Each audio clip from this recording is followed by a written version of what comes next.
Everyone, and welcome to blog 34 of Tackle the Feelings Before the Behavior. And so today I just wanted to do a quick blog video today on shame. And it's going to be called What is Shame and How Do We Avoid It in Parenting? Because I know I talk a lot about teaching your children about emotions and everything like that. And I've spoken about the core emotions and about emotional regulation. If you haven't seen my videos and want to know a bit more, I urge you to have a look at them. And I said that I'm going to run through each of the emotions and how they benefit us. And I wanted to start with shame today because shame is probably the most misunderstood.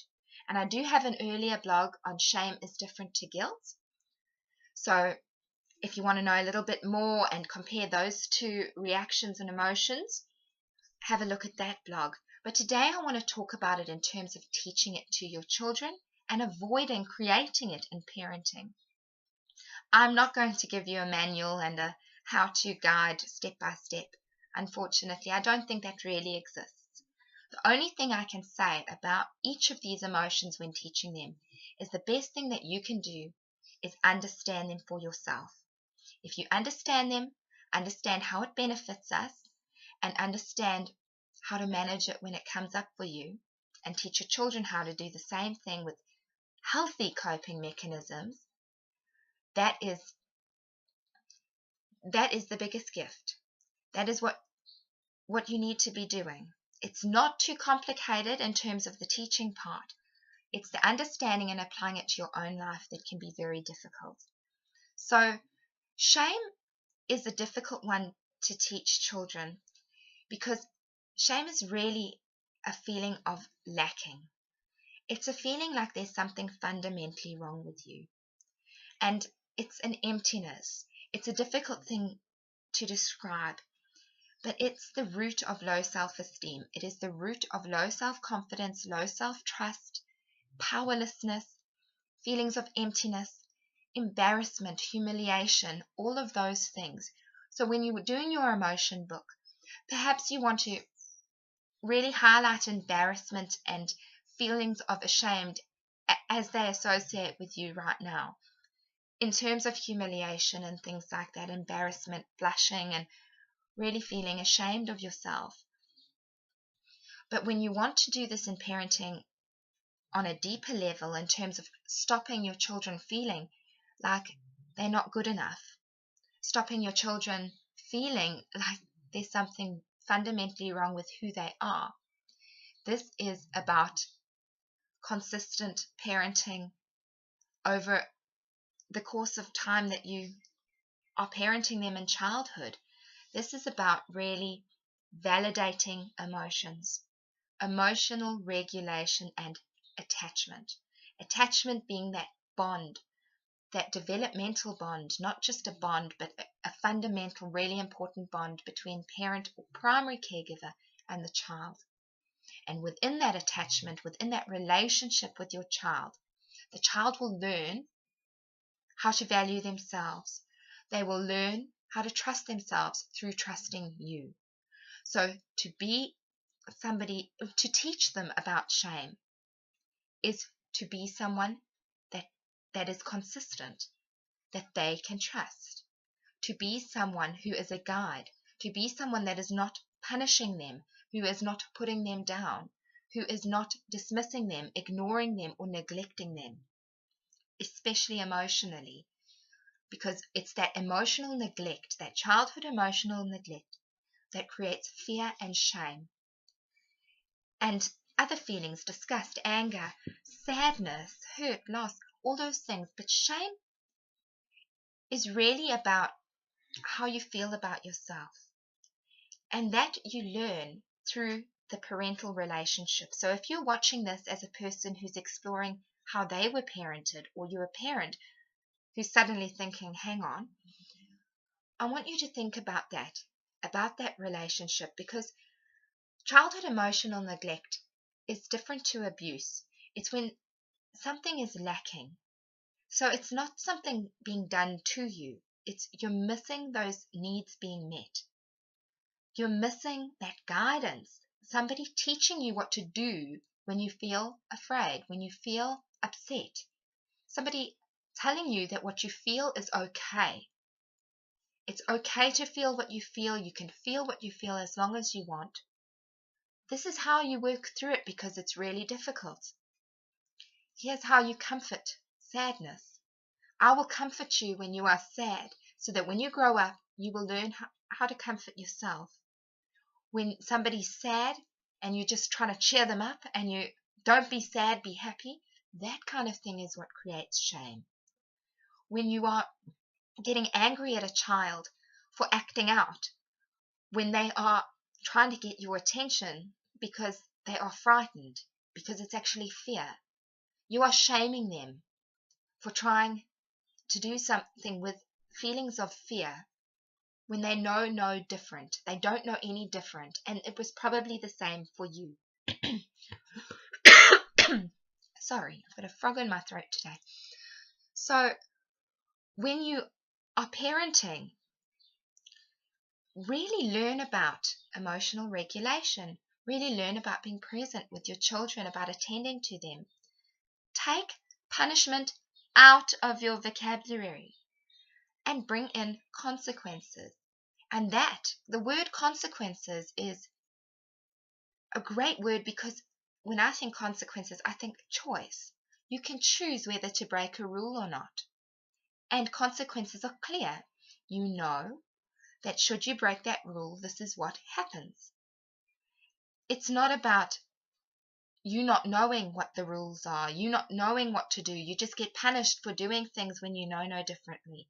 Those kinds of things create shame. Leaving your children to fend for themselves when they're really little and they don't know how to. Letting them cry it out when they're little babies and they're so scared. Telling them to man up and toughen up. We do this to little boys all the time, and men have a really tough time because of the way we treat little boys, because they're not allowed to be sad. They're not allowed to cry. They must be tough, and they must be this, and they must be that, and they don't learn. That people don't learn. I'm putting myself in this category. We don't learn how to manage fear. And if you're like me and fears are big for you, you might go on to develop anxiety later on. If you've got loss and change and things that you can't process, and sadness is really big for you, and you've had to self-soothe and things like that, and nobody's comforted you, maybe depression's going to come up for you. Things can happen. Or maybe when your emotions come up, you can't deal with them. They overwhelm you to the point where you need to escape them.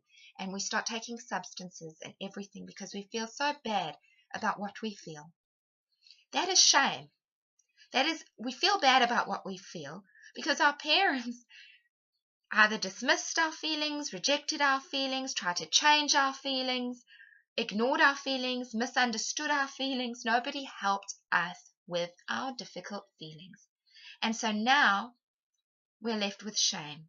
So in parenting, you want to learn how to teach your children about those difficult emotions. Allow them to come up, each and every one of them. Look on my YouTube page or my written blogs and look at the 6 core emotions. Look what they are, understand what they are, really investigate what emotion is behind that behavior. Tackle the feelings before the behavior. Shame is about embarrassment about who you are. Shame is when you feel powerless, when you don't trust yourself, your self-esteem is low. You want to counteract that with your kids. You want to build up your self-esteem. If you're working on yourself, you need to work on self-love, on really how you're speaking to yourself, how you're treating yourself. Are you harming yourself? Are you dismissing yourself and abusing yourself just like your parents did? What's going on for you? So shame is very complicated when you're teaching it to children, but I want you to do it a twofold. Teach about embarrassment and all of that, and make that okay. So everybody feels embarrassed. Everybody feels ashamed. Everybody feels a bit powerless sometimes, that they don't know what to do and they don't feel good about themselves. That happens. Here's what you do. You do things that make you feel good about yourself. You do things and get a sense of achievement. You do things that you can praise in yourself. and you praise your children. That's the hugest thing. I've got a video on praise as well. How important. The 10 benefits, there are thousands of benefits, but there are so many benefits, namely building up self-esteem and guiding through positive parenting instead of through punishment. Punishment is the number one, spanking and rejection, isolating people, ignoring your child, or punishing by not allowing them to have cuddles and emotional abuse and things like that. That kind of thing damages you. Punishment damages everybody, including criminals. I really truly believe that, because we are just reenacting our trauma again and again and again. We need to understand what's going on for us, and we need to forgive ourselves. We need to feel it's okay not to be great at everything, to make mistakes. And so shame is really important. Shame will come up no matter how good your parenting is. It's going to come up from time to time because of the way the world is, because we can't meet our children's needs 100%, and that's okay. So you can try and you emotionally regulate your children so that they learn skills to deal with all those tough things that happen in life. Life is going to be tough. Life's going to throw a curveball. It's going to throw more than one curveball. So teach children the skills, teach yourself the skills to manage emotions as they come up, so you don't feel ashamed of your inability to cope, and you don't feel ashamed of who you are, and you don't feel that there's something wrong with you, that you're lacking skills, that you can't do it. Because the number one thing that helps you achieve in life is that can-do attitude, and you can't have a can-do attitude when you are in shame. So parenting from a place of validation, of attachment, really appreciating your role in your children's life, and that you are teaching them. Don't be afraid of their mistakes. Teach them how to do better next time, in a way that's forgiving, in a way that's compassionate. So I hope that's been helpful, and please ask questions if you need to, and I honestly encourage you to keep looking up about shame, especially for yourselves, because you'll probably find this is going to be eye-opening for you. It's a very difficult emotion to work with if you're doing healing work on yourself, and it's one that takes a lot of trust in a therapist, or a lot of trust in a process, or whatever you're choosing to do before you can really acknowledge it.